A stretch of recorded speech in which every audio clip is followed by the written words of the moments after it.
Good afternoon, friends. My today's topic is fundamental duties.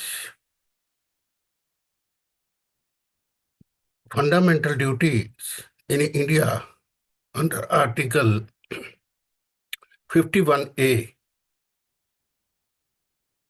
features and various committee reports. So, fundamental duties in Indian Constitution are set of moral obligations that are to be followed by all the Indian citizens. The idea for fundamental duties in Indian Constitution was taken from the Constitution of USSR.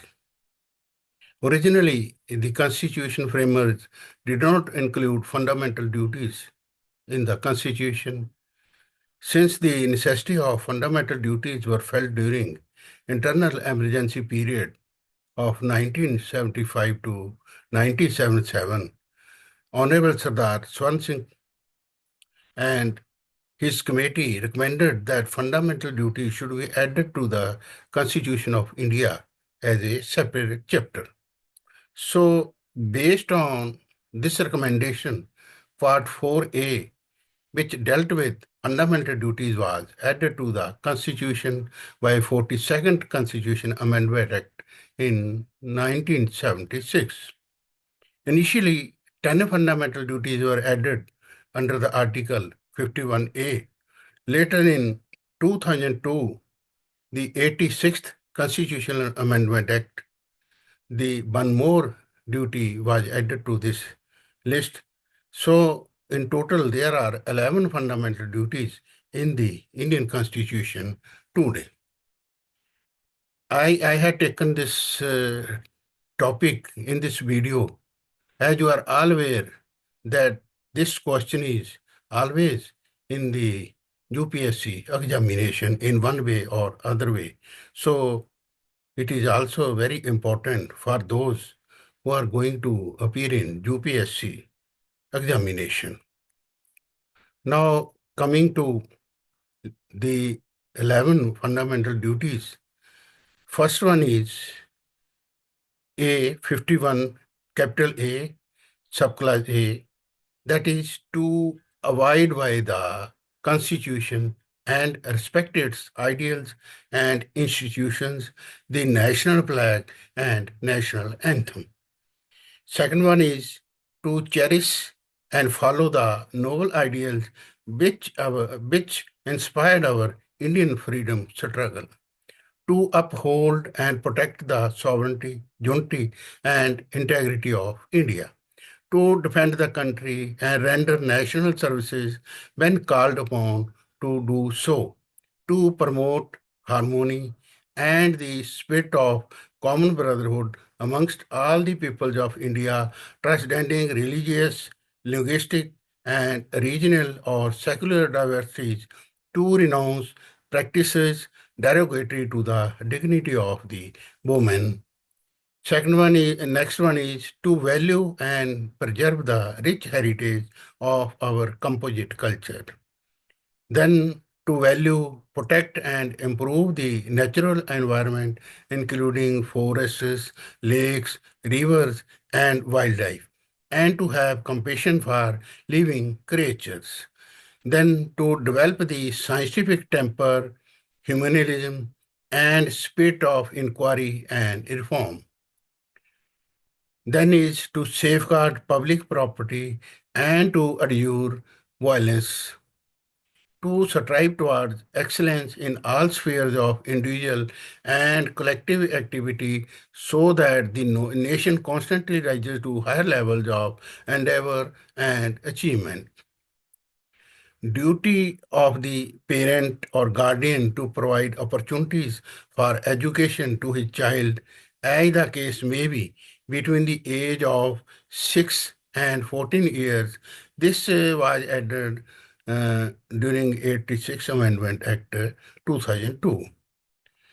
So, if we go by the features of fundamental duty in India, these fundamental duties are applicable only to Indian citizens and not to foreigners. They are non-justiciable, thus they cannot be enforced directly by the court, but the courts consider the duties while interpreting any law. So this can only be enforced by Parliament, that too Parliament legislation. Some of these duties are moral duties, for which there is no punishment or violation, while others are civil legal duties, for which there is punishment on violation. The fundamental duties represent the values followed by various cultures in India. They are codification of the Indian way of life. Now, you might be interested in knowing Swan Singh Committee 1976 and its report. This committee suggested that a separate chapter on fundamental duty be added to the Constitution. It emphasized that citizens should be aware that in addition to enjoying rights, they also have responsibilities and proposed the introduction of 8 fundamental duties into the Constitution. In 1976, central government accepted these proposals and adopted 42nd Constitution Amendment Act, which added a new section to the Constitution known as Part 4A. The new section consisted of only one article, Article 51A, which established a code of 10 essential citizen duties for the first time.